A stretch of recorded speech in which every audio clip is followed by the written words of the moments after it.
President Donald Trump is still weighing military action against Iran, but new polling shows just how unpopular that decision might be. Quinnipiac University asked registered voters if they think the US should engage in war with Iran. You can see those results here. 70% said no. 18% said yes. 12 doesn't know. Broken down by party, independents, 80 to 11%, Democrats, 79 to 7%, and Republicans, 53 to 35%.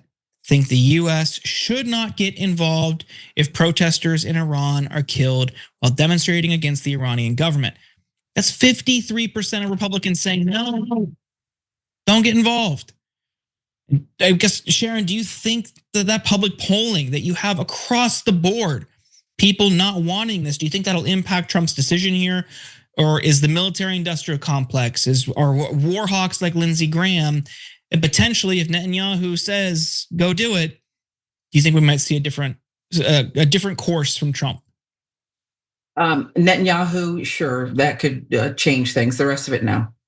Yes, he looks at polls and the like, but he always thinks he can weasel his way out of it by sending people like $2,000 checks or something to get back in good graces. It hasn't worked this time around thus far, but no, I think it's a crapshoot. I asked Grok, and Grok said, well, it depends on his business interest, congressional approval, risk to regional stability, saving face. I mean, for once, I agree with Grok. None of it makes sense, and we'll see. We'll just have to see. But he doesn't care what you think, I think, or the American people thinks. Yeah, I mean, I'm curious here, like how much backlash, if any at all, there will be, because again, this is the no new wars guy. This was his whole thing. All of the Trump campaign, the Trump team beat their chests. No new wars with Trump. We're gonna get more. Hillary's a war hawk. Biden's a war hawk. Okay, well now what? You've bombed 6 or 7 countries already this year. You've kidnapped a leader. You're trying to do regime change in Iran. I mean, not just the no new wars line, which was used sporadically, but specifically Donald Trump on the trail, and for years, you can go through all of his public comments, and as I did in a recent video, showed all the times going back to 2015. This is over a decade. He has been promising the days of regime change are over.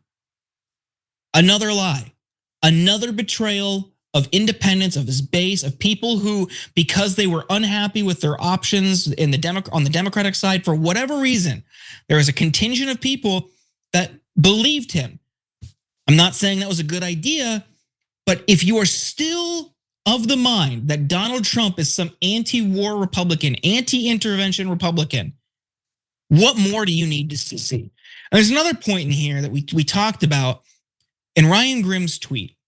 He talks about how the only opposition is coming from outsiders like Bannon, Tucker, and allies who are opposed like Saudi, Qatar, and other regional partners. And that heavy imbalance, Ryan suggests, says strikes remain likely. Again, I reiterate, Tucker Carlson is not an effective influencer here. He's not shaping public policy, and he's certainly not changing Trump's mind. Sharon, any final words before we go back to break? No, here. Nobody's going to change his mind. He's going to do what he wants to do. We perhaps left out one possibility. If anything else comes out, Epstein files that makes him look like who we all know he is, his best friend was a perv, then maybe the strike will happen within 3 hours. That could be a factor. Yeah. This is who your president is. This is who is leading us, okay? Leader of the free world. This is what he's doing. And I firmly believe that if something comes out, I actually do believe that, Epstein-like, he could strike imminently. Yep, if they need another distraction, that's on the table. Every time you ring the bell below, an angel gets his wings. Totally not true, but it does keep you updated on our live shows.